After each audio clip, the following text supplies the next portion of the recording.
It's that time of year again, and either you're going to be a guest or you're going to be a host that has many guests coming to your home. Why not consider breakfast as an option to welcome your guests?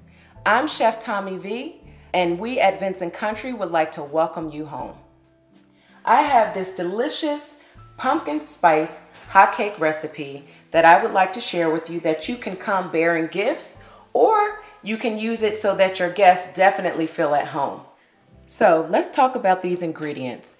We have our all-purpose flour that we're going to be using. We have our baking powder, baking soda. We have some brown sugar. We have some nutmeg, some cinnamon, some ginger, pumpkin puree, our eggs, and our milk. When you're melting your butter, you want to make sure you start with a cold pan. Why is that essential? If your pan is already hot and you put your butter into the pan, you run the risk of your butter scorching. So we're going to cut on our flame, bring it to a medium heat, and put our butter in. Now you also always have the option of melting your butter in the microwave. However, because this is a multiple step recipe, I'm just going to do it here on the stove and allow for our butter to melt slowly so it doesn't get too hot.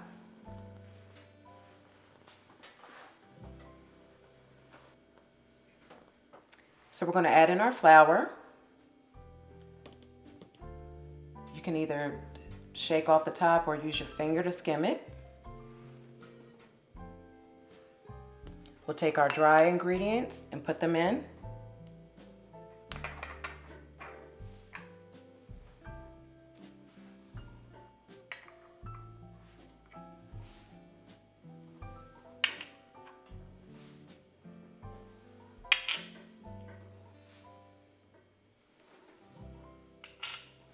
We're going to use the whisk to combine the ingredients. This also assists in breaking up any clumps that may be in your flour. It kind of works as the same action as a sift when you're sifting flour to take out the lumps. So I like to use my whisk instead of pulling out a sifter. After we get our dry ingredients mixed together, we can go ahead and we can start adding in our additional ingredients. So we're going to start with our milk. Put that in.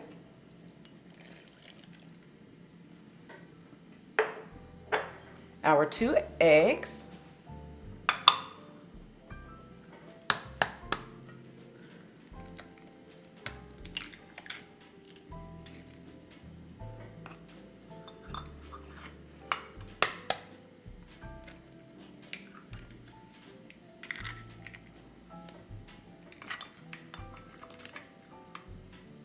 And we're going to mix this together before we put in our brown sugar and our pumpkin puree. Start out on low so your ingredients don't go flying around everywhere.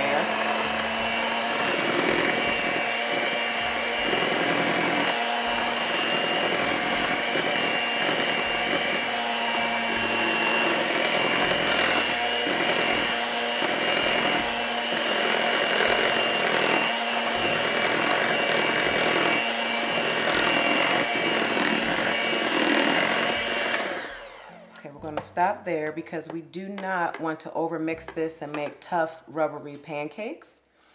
And you see there's still some dry ingredients along the walls of the bowl. So let's scrape around that and get them into the wet ingredients. I took my spatula and I'm rubbing it across the bottom of the bowl. Oftentimes people leave tons of ingredients on the bottom of the bowl. So you want to make sure you scrape it all in so everything is mixed thoroughly. Okay, now we're going to add in our brown sugar and our pumpkin puree.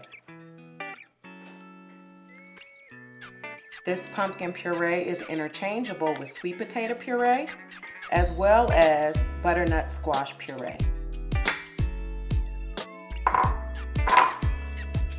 Break this up some with our spatula.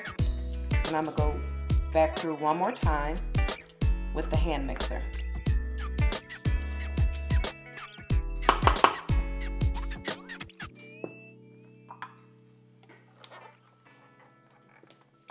Mixer is in the bowl, not out of the bowl, before you turn it on.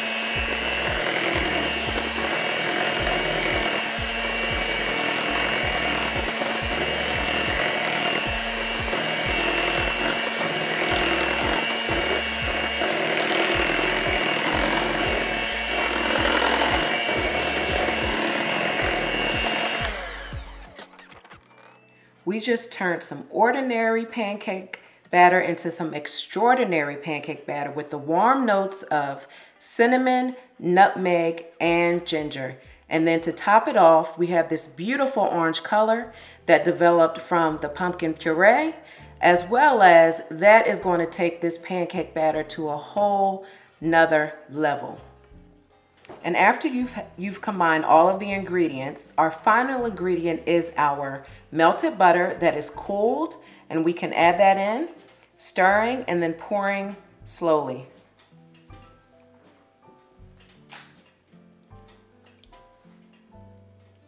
And I'm going to keep folding until all of the butter is incorporated into our batter.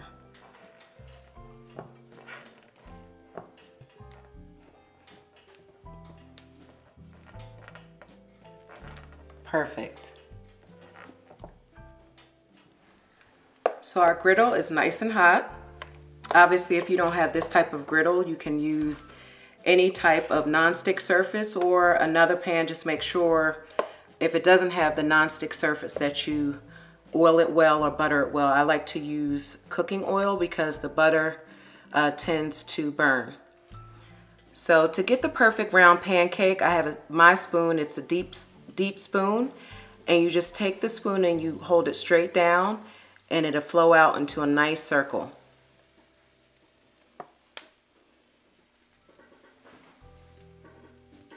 Turn it.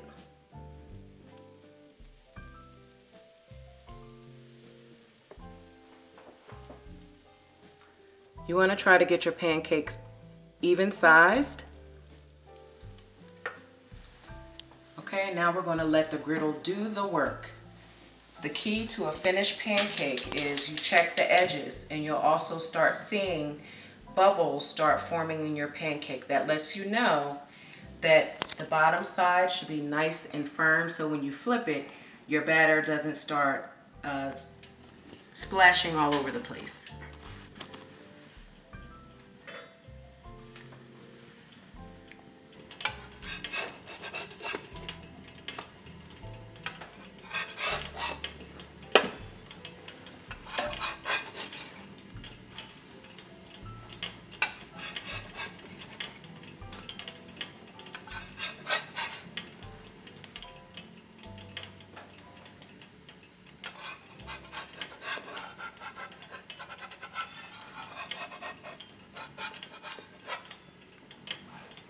These need a little more time. You can see when I put the spatula underneath, it buckled some. And it's also sticking to the spatula. That's a good indication that they're not ready to flip. Also, you want to make sure that your spatula has a proper width, so when you go to flip your pancakes, it's sitting on something. If it's too narrow, then your pancakes will begin to fold on you. Now we're just going to make sure you can see the pancake rising, which lets us know our baking soda, our baking powder, and our eggs, because eggs are a leavening agent as well. It's working. The color is absolutely beautiful.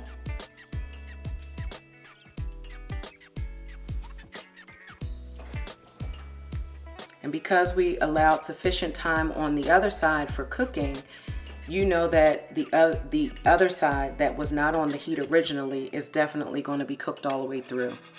The worst thing to get is pancakes that are not fully cooked on the inside and you cut them and batter starts running out. Disgusting.